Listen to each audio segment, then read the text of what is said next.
आप सभी को मेरा नमस्कार दोस्तों। आज के वीडियो में मैं आपसे एक बहुत ही इंपॉर्टेंट सजेशन एक तो आपको दूंगा जो बच्चे आईबीपीएस पीओ मेंस के रिजल्ट का वेट कर रहे हैं। तो एक तो रिजल्ट के बारे में हम बात करेंगे, साथ ही हम ये बात करेंगे कि जो गलती हम लोगों ने करी थी या जो अभी करंट बैंकिंग एस्पायरेंट है जब उनसे बात करते हैं, क्योंकि हमारा चैनल जो है वो ज़्यादातर नॉन आईबीपीएस एसबीआई के वीडियोज़ डालता है। रेगुलेटरी बॉडीज़ जो रहती है आरबीआई सेबी नाबार्ड, ज़्यादा वीडियोज़ इनके रहते हैं। तो ऐसे कौन से बच्चे होते हैं जिनका सिलेक्शन वहाँ होता है और जिनका सिलेक्शन यहाँ नहीं होता है।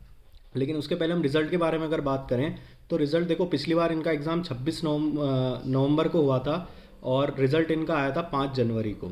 लगभग 6 हफ्ते का समय पूरा लगा था इनमें। और इस बार इनका एग्ज़ाम हुआ है 5 नवंबर को, तो 15 दिसंबर के अराउंड हम कभी भी रिज़ल्ट एक्सपेक्ट कर सकते हैं। हो सकता है कल ही रिज़ल्ट आ जाए, नहीं तो 15 दिसंबर तक तो पूरी उम्मीद है कि रिज़ल्ट आ ही जाएगा। अब रहा सवाल यहाँ पे रिजल्ट के वेट करने का, और जो एनजाइटी बच्चों को रहती है उसमें अक्सर क्या गलती होती है। देखो, जो बच्चे आईबीपीएस पीओ में सिलेक्शन लेते हैं वो अक्सर क्या गलती करते हैं कि अगर उनका पेपर अच्छा निकल जाता है, मेंस निकल जाता है, उसके बाद वो इंटरव्यू की प्रिपरेशन करते हैं। लेकिन जो प्री और मेंस की तैयारी वो आईबीपीएस में करते हैं, जो मॉक वगैरह लगाते हैं, वो कई बार काफ़ी सारे बच्चे डिसकंटिन्यू कर देते हैं ये सोच के कि अब हमारा सिलेक्शन एक जगह हो गया तो हमें दूसरी जगह सिलेक्शन नहीं लेना है।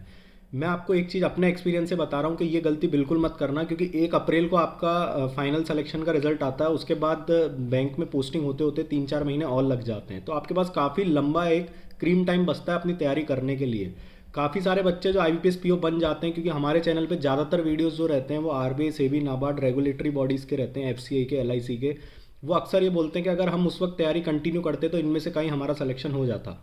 इसलिए मैं आपको कहना चाहूँगा कि जो तैयारी अभी आपने करी है उस तैयारी का जो पीक है वो अपना जारी रखें, क्योंकि आने वाले समय में हमने देखा है जैसे आरबीआई असिस्टेंट जिन लोगों ने इस टाइम दिया है या बाद में जब भी मौका आएगा, एलआईसी असिस्टेंट का सुनने में बार बार आता है कि उसका नोटिफिकेशन आने वाला है कभी भी। ईएसआईसी का नोटिफिकेशन हमने सुना है आने वाला है। बीच बीच में काफ़ी नोटिफिकेशंस आते रहते हैं। पिछली बार हमने देखा था एफसीए का नोटिफिकेशन आ गया था। तो ऐसे अलग अलग रेगुलेटरी बॉडीज़ के जो है वो नोटिफिकेशन आते रहते हैं।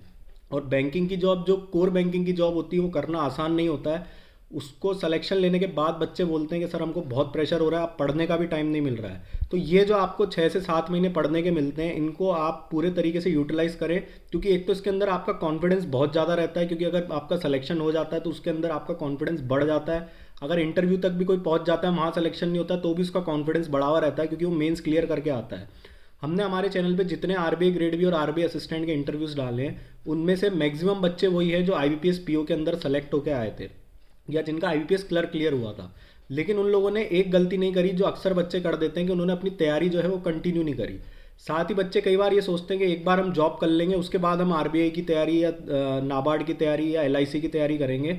तो जॉब के बाद बहुत किस्मत वाले लोग होते हैं जो जॉब के बाद सिलेक्शन ले जाते हैं, क्योंकि जॉब के बाद जो है इतना आसान नहीं होता है कोई भी एग्ज़ाम क्लियर करना, क्योंकि आपको टाइम मैनेज नहीं हो पाएगा। आपकी पोस्टिंग दूर आएगी, आपको सारी चीज़ें देखनी पड़ेगी, तो ये सारी चीज़ें भी उसके अंदर आपको मैनेज करनी पड़ती है। इसलिए आज का वीडियो उन लोगों का है जो बार बार हमारे चैनल पे पूछते हैं कि सर रिजल्ट कब तक आएगा। तो रिजल्ट का मैंने आपको बता दिया, लेकिन इसको लेके उत्तेजना होना सही है, लेकिन इतनी ज़्यादा भी नहीं मन में चंचलता रखें कि आप अपनी तैयारी को ही डिसकंटिन्यू कर दें और अपने आईबीपीएस पीओ को ही अपना फाइनल डेस्टिनेशन मान लें। तो दोस्तों, कैसा लगा आपको हमारा वीडियो?